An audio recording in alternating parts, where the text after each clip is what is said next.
Hi guys, welcome back to Bhojpuri series. मैं हूँ रुधिर। कैसे हैं आप लोग गाइस? आज हम लोग देखने वाले हैं टी सीरीज हमार भोजपुरी चैनल से डांसर पिया लेटेस्ट भोजपुरी सॉन्ग 2025 नील कमल सिंह। तो स्टार्ट करते हैं वीडियो। इसकी ओरिजिनल लिंक आपको डिस्क्रिप्शन में मिल जाएगी, डू चेक इट आउट।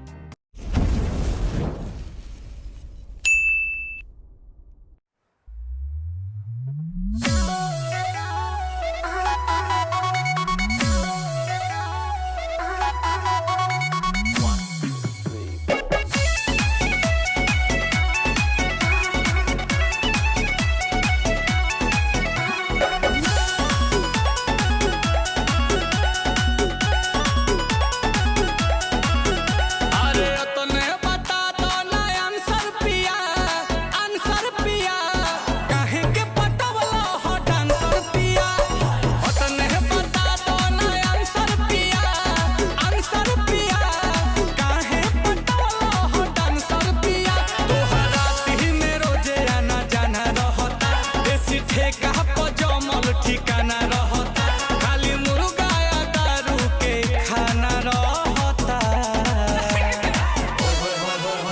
तो धौली हिली भर में कैंसर पिया काहे के पटवला हो डांसर पिया तो तने बता तो तू आंसर पिया काहे के पटवला हो डांसर पिया आखिर क्यों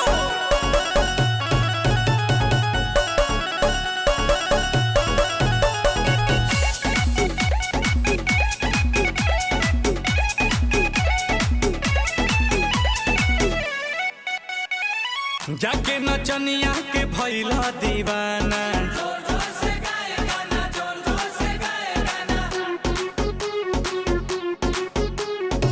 अपन तू कनिया से कइला बहाना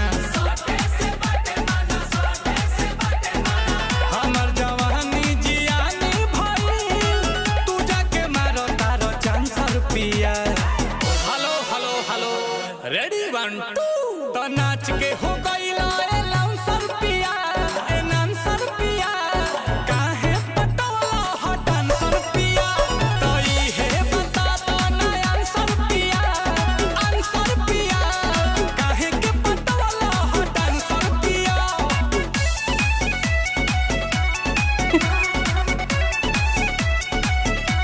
ये कौन है भाई?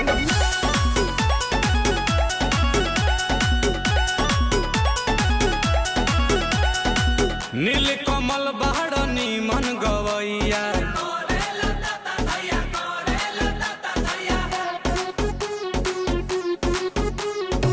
काहे के धैला ओकर करी हैया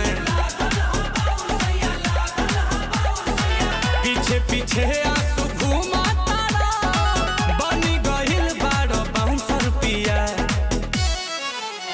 तो पैसा से भइल फाइनेंसर पिया काहे के पटवला हो डांसर पिया तो क्वेश्चन के देता ना आंसर पिया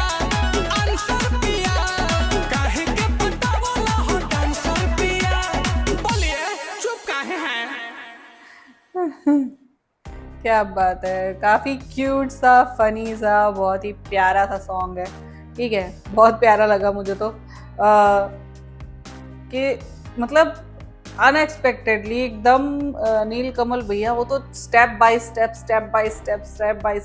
ऊपर ही उठते जा रहे हैं। ठीक है, मुझे तो इस टाइम जितने इनके सॉन्ग आ रहे हैं ना, बहुत जबरदस्त लग रहे हैं। मतलब भोजपुरी को मैं कह सकती हूँ आगे बढ़ाने में काफ़ी अच्छा योगदान ये दे रहे हैं। हाँ चलो, मानती हूँ कि जो इनका म्यूज़िक रहते हैं, तर्ज जो रहती है इनके गानों की, ठीक है, वो कई फेमस गानों की तर्ज रहती है, उस पे गाते हैं, लेकिन इनके बोल, लिरिक्स वगैरह सब एकदम ओरिजिनल होते हैं, तो वो अच्छे लगते हैं, वो अच्छा लगता है। ठीक है, हम उसी म्यूज़िक को तभी सुन सकते हैं जब लिरिक्स बढ़िया हो, मज़ेदार हो, फनी हो या प्यारी हो या जिस भी इमोशन को व्यक्त करती हो। ठीक है, तो मस्त सॉन्ग था। आई होप आप लोग को रिएक्शन पसंद आया होगा। अगर अच्छा लगा तो प्लीज़ लाइक और शेयर ज़रूर करना। मैं मिलूंगी नेक्स्ट वीडियो में। बाय।